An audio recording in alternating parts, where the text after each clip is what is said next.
And Raju ನಮ್ಮ ತಂದೆ ಹೋದ್ಮೇಲೆ ರಾಜು ಒಂದು 6 ತಿಂಗಳು ನಾನು ಹಾಡೋದೇ ಇಲ್ಲ ಅಂತ ಕೂತ್ಕೊಂಡ್ಬಿಟ್ಟಿದ್ದೆ. He was so emotional.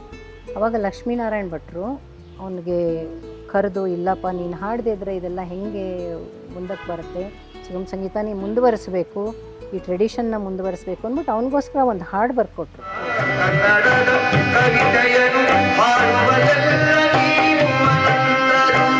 ಬನ್ನಿ ಹರಸಿರಿ ತಂದೆ ಆಸೀನರಾಗಿರಿ ಮುಂದೆ. ನಮ್ಮ ಚಲನಚಿತ್ರ ಗೀತೆಗಳು ಸುಗಮ ಸಂಗೀತನ ಡಾಮಿನೇಟ್ ಮಾಡಿಬಿಟ್ಟಿದ್ಯಾ ಅಥವಾ ಓವರ್ ಶ್ಯಾಡೋ ಮಾಡಿದ್ಯಾ? ಅದು ಎಲ್ಲ ಎರಡರದ್ದು ಸ್ಥಾನ ಎಲ್ಲಿರಬೇಕೋ ಅಲ್ಲಿದೆ.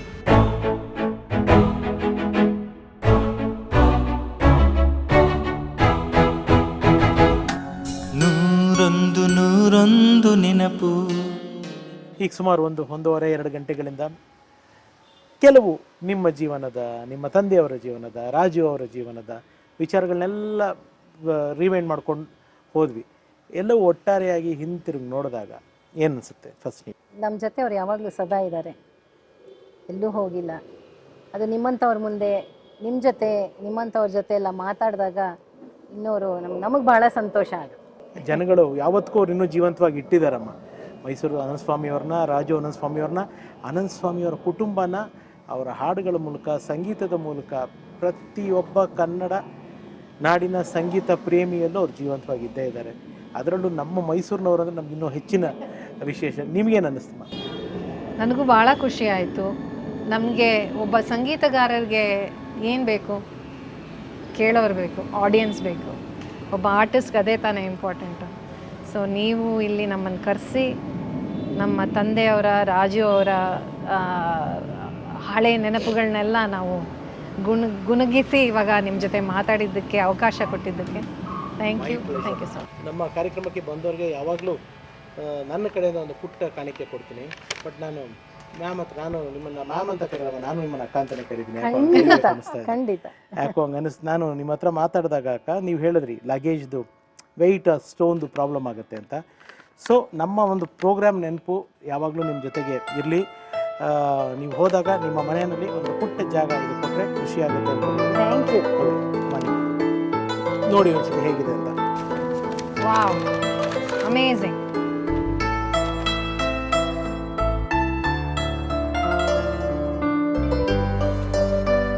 Very nice, beautiful. ನನಗೆ ನಿಮ್ಮಿಬ್ಬರ ಜೊತೆ ಮಾತಾಡಿದ್ದು ನಿಜವಾಗ್ಲೂ ಹೇಳ್ತೀನಿ, ಮುಖಸ್ತುತಿಗೆ ಹೇಳ್ತಿಲ್ಲ. ಫಸ್ಟ್ ಥಿಂಗ್ ಇದು ಇಂಟರ್ವ್ಯೂ ಅಂತ ಅನಿಸಿಲ್ಲ. ಸೆಕೆಂಡ್ ಥಿಂಗ್ ಯಾರೋ ನನ್ನ ಅಕ್ಕ ತಂಗಿರ ಜೊತೆ ಕೂತ್ಕೊಂಡು ನಾನು ಮಾತಾಡ್ತಿದ್ದೀನಿ ಅಂತಲೇ ನನಗನ್ಸಿತ್ತು. ನನಗೇನೋ ಯಾರೋ ಹೊರಗಿನವ್ರ ಜೊತೆ ಮಾತಾಡ್ತಿದ್ದೀನಿ ಅಂತೋ ಇವತ್ತೇ ನಾನು ನೀವು ಮುಖ ಭೇಟಿ ಮಾಡಿ. ನಿಮ್ಮನ್ನು ನಾನು ಫೋನಲ್ಲೂ ಮಾತಾಡಿಲ್ಲ ಅಕ್ಕ, ನಿಮ್ಮ ಹತ್ರ ಮಾತಾಡ್ತಿದ್ದೆ ನಾನು, ನಿಮ್ಮನ್ನು ನಾನು ಫೋನಲ್ಲೂ ಮಾತಾಡಿಲ್ಲ. ನನಗೆ ಎಲ್ಲೂ ಹೊರಗಿನವರು, ಒಂದು ಹೊಸ ಪರಿಚಯ, ಆ ಫೀಲಿಂಗೇ ನನಗೆ ಬರದೇ ಇರೋಂಗೆ ನೋಡ್ಕೊಂಡ್ರಿ. Thank you so much. ನಾನು ತುಂಬ ತಿಳ್ಕೊಂಡೆ ತಂದೆಯವ್ರ ಬಗ್ಗೆ, ರಾಜು ಸರ್ ಬಗ್ಗೆ ಸಾಕಷ್ಟು ವಿಷಯಗಳನ್ನ ಗೊತ್ತಿಲ್ಲದೆ ಇರೋದನ್ನು ತಮ್ಮ ಮಾತು ಮೂಲಕ. ನಿಮ್ಗೇನು ಅನಿಸ್ತು ನನ್ನ ಜೊತೆ ಮಾತಾಡಿದ್ದು? ಇಟ್ಸ್ ಮ್ಯೂಚುವಲ್ ಅಲ್ವಾ? ನೀವು ಹಾಗಾಗಿದ್ದರಿಂದ ನನಗೂ ಅದೇ ಥರನೇ ಬಂತು. ಸೊ ಭಾಳ ಸಂತೋಷ ಆಯಿತು. ಚೆನ್ನಾಗಿ ಇಂಟರ್ವ್ಯೂ ಮಾಡಿದ್ರಿ, ಇಂಪಾರ್ಟೆಂಟ್ ವಿಷಯಗಳನ್ನ ನಮ್ಮಿಂದ ಹೊರಗೆ ತರಿಸಿದ್ರಿ, ನೀವು ಮಾತಾಡ್ಸಿದ್ರಿ. ಸೊ ನಿಮ್ಗೆ ಎಷ್ಟು ಸಂತೋಷ ಆಯಿತೋ ನಮಗೂ ಅಷ್ಟೇ ಸಂತೋಷ ಆಗಿದೆ. ನೀವೇನು ಹೇಳ್ತೀರಿ? ನನಗೂ ಹಾಗೆ ಅನ್ನಿಸ್ತು. ನನಗೆ ಯಾರು ಹೊರಗಡೆಯವರು ಅಂತ ಅನ್ನಿಸ್ಲಿಲ್ಲ, ನಮ್ಮವ್ರ ಜೊತೆನೇ ನಾನು ಮಾತಾಡ್ತಾ ಇದ್ದೀನಿ ಅನ್ನಿಸ್ತು. ನಮ್ಮ ರಾಜು ಬಗ್ಗೆ, ಅಣ್ಣನ ಬಗ್ಗೆ ಮಾತಾಡೋದಕ್ಕೆ ಯಾವಾಗಲೂ ಯಾರು ಒಬ್ಬರು ಇದ್ದರೆ, ಕೇಳಿದ್ರೆ ಅವ್ರಗಳ ಬಗ್ಗೆ ಪ್ರಶ್ನೆ ಕೇಳ್ತಾ ಇದ್ರೆ ನಾವು ಹೇಳ್ತಾನೆ ಇರ್ತೀವಿ. ಸಾಕಷ್ಟು ಜನ ಅನಂತ ಸ್ವಾಮಿ ಸರ್ ಹಾಗೂ ರಾಜು ಸರ್ ಅವರ ಅಭಿಮಾನಿಗಳಿಗೆ 1 by 1 ಇವತ್ತಿಗೂ ಅವ್ರ ಹಾಡುಗಳನ್ನ ಇಷ್ಟಪಟ್ಟು ಪ್ರೀತಿಸಿ ನಮಗೆ ಅವ್ರ ಕುಟುಂಬನ ಹುಡುಕಿ ಸಂದರ್ಶನ ಮಾಡಿ ಸಾಕಷ್ಟು ಜನಗಳ ಕೋರಿಕೆ ಇತ್ತು. ಅಂಥ 100 ಅಭಿಮಾನಿಗಳಿಗೆ ಆ್ಯಸ್ ಎ ಫ್ಯಾಮಿಲಿ ಅವರ ಮಗಳಾಗಿ ಏನು ಹೇಳೋಕ್ಕೆ ಇಷ್ಟಪಡ್ತಾರೆ? ಕನ್ನಡ ಸಂಗೀತ, ಕನ್ನಡದಲ್ಲಿ ಹಾಡುಗಳನ್ನ ಕೇಳೋರು ಎಷ್ಟೋ ಜನಕ್ಕೆ ಭಾವಗೀತೆಗಳಂದ್ರೆ ಏನಂತ ಗೊತ್ತಿರಲ್ಲ. ಸೊ ಭಾವಗೀತೆಗಳು ಒಂದು ನಮ್ಮ ಕನ್ನಡದ ಬಹಳ ಮುಖ್ಯವಾದ ಸಾಹಿತ್ಯನ ಪ್ರಚಾರ ಮಾಡೋವಂಥ ಒಂದು ಕಲೆ. ಅದನ್ನು ದಯವಿಟ್ಟು ಕೇಳಿ. ಇನ್ನೂ ಹೆಚ್ಚು ಭಾಳ ಜನ ಇದ್ದಾರೆ, ಸುಗಮ ಸಂಗೀತಗಾರರು ಭಾಳ ಜನ ಇದ್ದಾರೆ. ನಮ್ಮಂಥ ಕೆಲಸ ಮಾಡ್ತಿರೋರು, ಭಾವಗೀತೆಗಳನ್ನ ಹಾಡ್ತಾ ಇರೋರು, ಒಳ್ಳೊಳ್ಳೆ ಕವಿಗಳ ಹಾಡನ್ನು ಹಾಡ್ತಿರೋರು ಭಾಳ ಜನನೂ ಇದ್ದಾರೆ. ದಯವಿಟ್ಟು ಇದೊಂದು ಈ ಆರ್ಟು ಕರ್ನಾಟಕದಲ್ಲೇ ಮಾತ್ರ ಇರೋದು, ಬೇರೆ ಇನ್ನೆಲ್ಲೂ ಸಿಗಲ್ಲ ನಿಮಗೆ. ಇದನ್ನು ಹೆಚ್ಚಾಗಿ ಕೇಳಿ. ಇವಾಗ ನೀವೇ ಹೇಳಿದ್ರಿ, ನಿಮ್ಮ ಹೆಸರು ಏನು ಹೇಳಿ? ಕಾಂತರಾಜ್ ಅವರು ಈ ಹಾಡನ್ನ ಕೇಳೇ ಇರಲಿ, ಈ ಹಾಡನ್ನ ಬೇರೆ ಬೇರೆ ಟ್ಯೂನಲ್ಲಿ ಕೇಳಿದ್ರು, ಆದರೆ ಇದೆಲ್ಲ ಕೇಳಿರಲಿಲ್ಲ ಅಂತ ಮೂಲ ಹೇಳೋದು ಗೊತ್ತಿರಲಿಲ್ಲ. ಸೊ ದಯವಿಟ್ಟು ಭಾವಗೀತೆಗಳನ್ನ ಕೇಳಿ ಅದನ್ನು ಎಲ್ರಿಗೂ ಎನ್ಕರೇಜ್ ಮಾಡಿ ಅಂತ ಹೇಳ್ತೀನಿ, ನಾನು ಕೋರ್ಕೋತೀನಿ. ನಾನು ಅದೇ ಹೇಳ್ತೀನಿ, ಎಲ್ಲ ಯಾವ್ದಾದ್ರು ಒಂದು ಟೀಚರ್ನ ಹಿಡ್ಕೊಳ್ಳಿ. ಇಲ್ಲಿ ಸುಮಾರಷ್ಟು ಸುಗಮ ಸಂಗೀತ ಶಾಲೆಗಳಿದೆ, ಅಲ್ಲಿ ಮಕ್ಳುಗಳು ಹೋಗಬೇಕು, ಕಲಿಬೇಕು, ಪೇರೆಂಟ್ಸು ಅವ್ರಿಗೆ ಕಲಿಸ್ಬೇಕು. Just like dance, music, karate, football, basketball ಇದನ್ನು ಕಲಿಬೇಕು. ಯಾಕೆಂದರೆ ಭಾಷೆ ಕಲಿಯೋಕ್ಕೆ ಹಾಡಿನ ಮೂಲಕ ಭಾಷೆನ ಕಲಿಬೋದು. ಕವನಗಳನ್ನ ಅಪ್ರಿಷಿಯೇಟ್ ಮಾಡಬೇಕಂದ್ರೆ ಅದು ಹಾಡಿನ ಮೂಲಕನೇ ಅದು ಸಾಧ್ಯ. ಆ್ಯಂಡ್ ಸೊ ಅದನ್ನು ಕಲಿಬೇಕು. ಆ ಕವಿಗಳು ಏನೇನು ವರ್ಣಿಸಿದ್ದಾರೆ ಅದನ್ನು ಒಂಥರ ಕರ್ನಾಟಕದ ಮೂಲೆಗಳಲ್ಲಿ ಇರೋ ದೇವಸ್ಥಾನಗಳು, ನೀವು ಎಲ್ಲೂ ಹೋಗಬೇಕಾಗಿಲ್ಲ. ಲಕ್ಷ್ಮೀನಾರಾಯಣ ಭಟ್ರು ಎಷ್ಟೊಂದು ಹಾಡುಗಳನ್ನ ಬರೆದಿದ್ದಾರೆ. ಒಂದು ಹಾಡಿದೆ, ನಾವಿಬ್ಬರು ಹಾಡೋಣ. ತಾಯೇ ನಿನ್ನ ಮಹಿಮೆಯ ಹೇಗೆ ನಾನು ಹೊಗಳಲೇ, ಮುಂದೂ ಸಹ ಬರುವೆನೆ ಹುಟ್ಟಿ ನಿನ್ನ ಮಡಿಲಲಿ. ತಾಯೇ ನಿನ್ನ ಮಹಿಮೆಯ, ನಿನ್ನ ಭವ್ಯ ಕಲ್ಪನೆಗೆ ಸಾಕ್ಷಿ ಮಹಾಗುಮ್ಮಟ, ಕೌಶಲ್ಯಕ್ಕೆ ಬೇಲೂರಿನ ಶಿಲ್ಪಕಲಾ ಕಮ್ಮಟ. ಇನ್ನೊಂದ್ಸಲಿ. ನಿನ್ನ ಭವ್ಯ ಕಲ್ಪನೆಗೆ ಸಾಕ್ಷಿ ಮಹಾಗುಮ್ಮಟ, ಕೌಶಲ್ಯಕ್ಕೆ ಬೇಲೂರಿನ ಶಿಲ್ಪಕಲಾ ಕಮ್ಮಟ. ಆ ಕಲ್ಲಿನಲ್ಲಿ ಎದ್ದ ಕಾವ್ಯ ಸೋಮನಾಥ ದೇಗುಲ, ಗಾನವೇ ಮೈತಾಳಿತೆಂಬ ಭ್ರಮೆ ಕರಿಸುವ ಜಾಲ.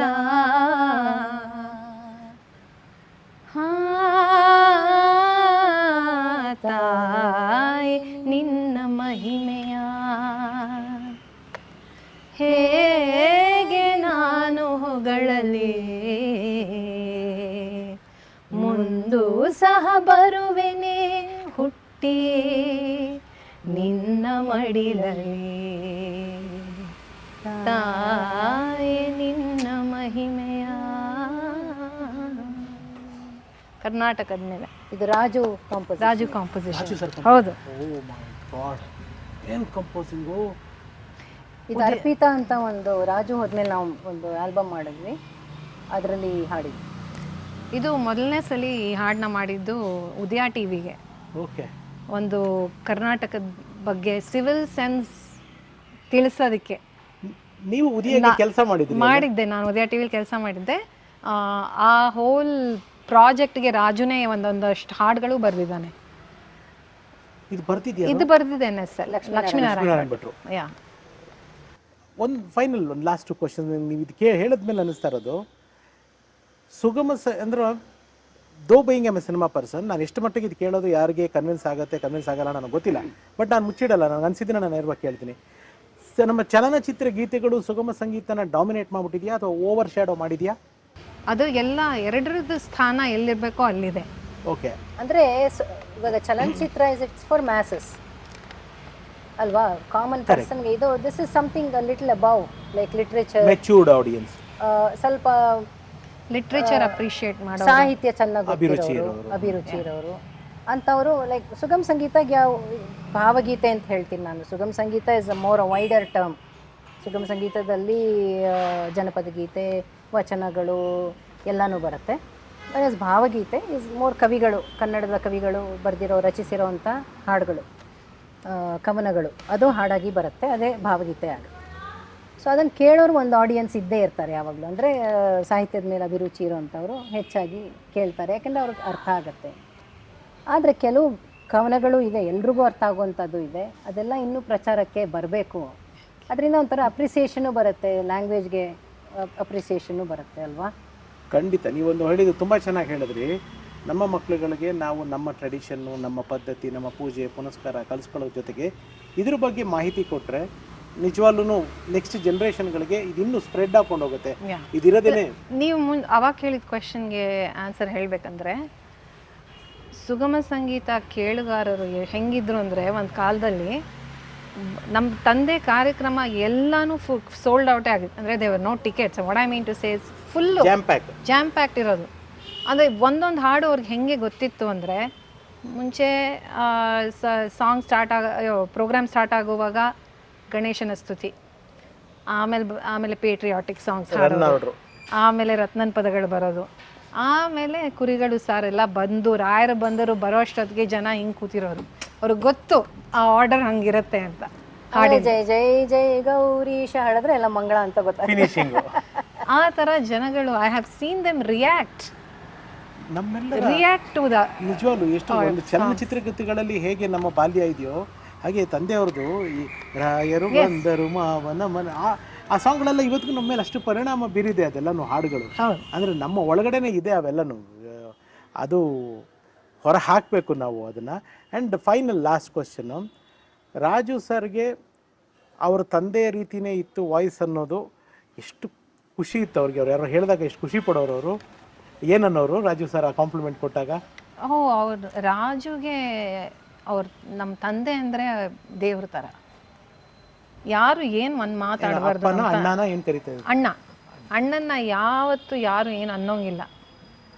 ಅಣ್ಣನ ಬಗ್ಗೆ, ಭಾವಗೀತೆ ಬಗ್ಗೆ, ಅವ್ರ ಹಾಡುಗಳ ಬಗ್ಗೆ ಹಿ ವಾಸ್ ವೆರಿ ಪ್ರೊಟೆಕ್ಟಿವ್. ಅವನಿಗೆ ಗೊತ್ತಿತ್ತು ರಾಜುಗೆ ಅಣ್ಣಂದು ಅದೊಂಥರ ಪೂಜೆ ಮಾಡೋನು. It's not like he was not proud, misused it, ಆ ಥರ ಅಲ್ಲ. ಅವನು ಆ ಟ್ಯಾಲೆಂಟ್ನ, ಅವನಿಗೆ ಬಂದಿರೋ ಆ ಬ್ಲೆಸ್ಸಿಂಗ್ನ ಪೂಜೆ ಮಾಡೋನು. ಇನ್ನೊಂದು ವಿಷಯ ಹೇಳಬೇಕಂದ್ರೆ, ಅವ್ನ ಕಾಂಪೋಸಿಷನ್ಸೇ ಅವ್ನು ಹಾಡ್ತಾನೆ ಇರಲಿಲ್ಲ ಕಾರ್ಯಕ್ರಮದಲ್ಲಿ. ನಮ್ಮ ತಂದೆ ಹಾಡುಗಳೇ ಹೇಳ್ಕೊಂಡು ಬರ್ತಿದ್ದಿದ್ದು. ಅವನು ಎಷ್ಟೇ ಟು ಗಿವ್ ಹಿಮ್ ಕ್ರೆಡಿಟ್. ನಮ್ಮ ತಂದೆದು ಅಂದರೆ ಟು ದ ಯಂಗರ್ ಜನ್ರೇಷನ್ ಅವನೇ ಇಂಟ್ರೊಡ್ಯೂಸ್ ಮಾಡಿದ್ದು, ಪ್ರಚಾರ ಮಾಡಿದ್ದು. ಅವನ ಜನ್ರೇಷನ್ ಅವ್ರುಗಳಿಗೆಲ್ಲ ಅಣ್ಣನ ಹಾಡುಗಳೆಲ್ಲ ಪ್ರಚಾರ ಮಾಡಿದ್ದು ರಾಜು ಅಂತಲೇ ಹೇಳ್ಬೋದು. ಆ್ಯಂಡ್ ರಾಜು ನಮ್ಮ ತಂದೆ ಹೋದ್ಮೇಲೆ ರಾಜು ಒಂದು 6 ತಿಂಗಳು ನಾನು ಹಾಡೋದೇ ಇಲ್ಲ ಅಂತ ಕೂತ್ಕೊಂಡ್ಬಿಟ್ಟಿದ್ದೆ. He was so emotional. ಆವಾಗ ಲಕ್ಷ್ಮೀನಾರಾಯಣ ಭಟ್ರು ಅವನಿಗೆ ಕರೆದು, ಇಲ್ಲಪ್ಪ ನೀನು ಹಾಡದೇ ಇದ್ದರೆ ಇದೆಲ್ಲ ಹೇಗೆ ಮುಂದಕ್ಕೆ ಬರುತ್ತೆ, ಸುಗಮ ಸಂಗೀತ ನೀನು ಮುಂದುವರಿಸಬೇಕು, ಈ ಟ್ರೆಡಿಷನ್ನ ಮುಂದುವರಿಸಬೇಕು ಅಂದ್ಬಿಟ್ಟು ಅವನಿಗೋಸ್ಕರ ಒಂದು ಹಾಡು ಬರ್ಕೊಟ್ರು. ಅದರಲ್ಲಿ ಎಷ್ಟು ಚೆನ್ನಾಗಿ ಅವರು ರಾಜುದು, ನೀವು ಅಣ್ಣಂದು ವಾಯ್ಸ್ ಇತ್ತಲ್ಲ ಅದ್ರ ಬಗ್ಗೆ ಬರೆದಿದ್ದಾರೆ. ಬನ್ನಿ ಹರಸಿರಿ ತಂದೆಯೇ ಆಸೀನರಾಗಿರಿ ಮುಂದೆ, ಬನ್ನಿ ಹರಸಿರಿ ತಂದೆಯೇ ಆಸೀನರಾಗಿರಿ ಮುಂದೆ, ನಿಮ್ಮ ಪ್ರೀತಿಗೆ ಹಾಡುವೆ, ನಿಮ್ಮ ಪ್ರೀತಿಗೆ ಹಾಡುವೆ, ನಿಮ್ಮ ಆಶೀರ್ವಾದವ ಬೇಡುವೆ, ನಿಮ್ಮ ಆಶೀರ್ವಾದವ ಬೇಡುವೆ, ಬನ್ನಿ ಹರಸಿರಿ ತಂದೆಯೇ ಆಸೀನರಾಗಿರಿ ಮುಂದೆ. ಈ ಚರಣದಲ್ಲಿ ಮೈಯ ಕೊಟ್ಟಿರಿ, ಮಾಟ ಕೊಟ್ಟಿರಿ, ತಿದ್ದಿದಿರಿ ಕಗ್ಗಲ್ಲನು ಅಂದರೆ ಅವ್ರು ಹೇಳ್ತಾ ಇರೋದು ಮೈಯ ಕೊಟ್ಟಿರಿ, ಮಾಟ ಕೊಟ್ಟಿರಿ ಅವ್ರ ಥರನೇ. ತಂದೆ ಮಾತ್ರವೇ ನೀವು ಗುರುವು ಸುಗಮ ಗೀತಾಚಾರ್ಯರು,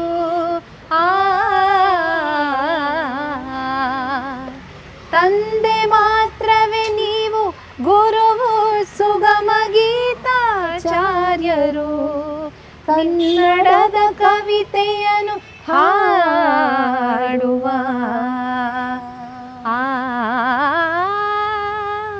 ಕನ್ನಡದ ಕವಿತೆಯನ್ನು ಹಾಡುವಲೆಲ್ಲ ನೀವು ಅನಂತರು, ಹಾಡುವಲೆಲ್ಲ ನೀವು ಅನಂತರು, ಹಾಡುವಲೆಲ್ಲ ನೀವು ಅನಂತರು, ಅನಂತರು ಅನಂತರು ಅನಂತರು. ಹರಸಿರಿ ಆಸೀನರಾಗಿರಿ ಬನ್ನಿ ಹರಸಿರಿ ತಂದೆಯೇ ಆಸೀನರಾಗಿರಿ ಮುಂದೆಯೇ.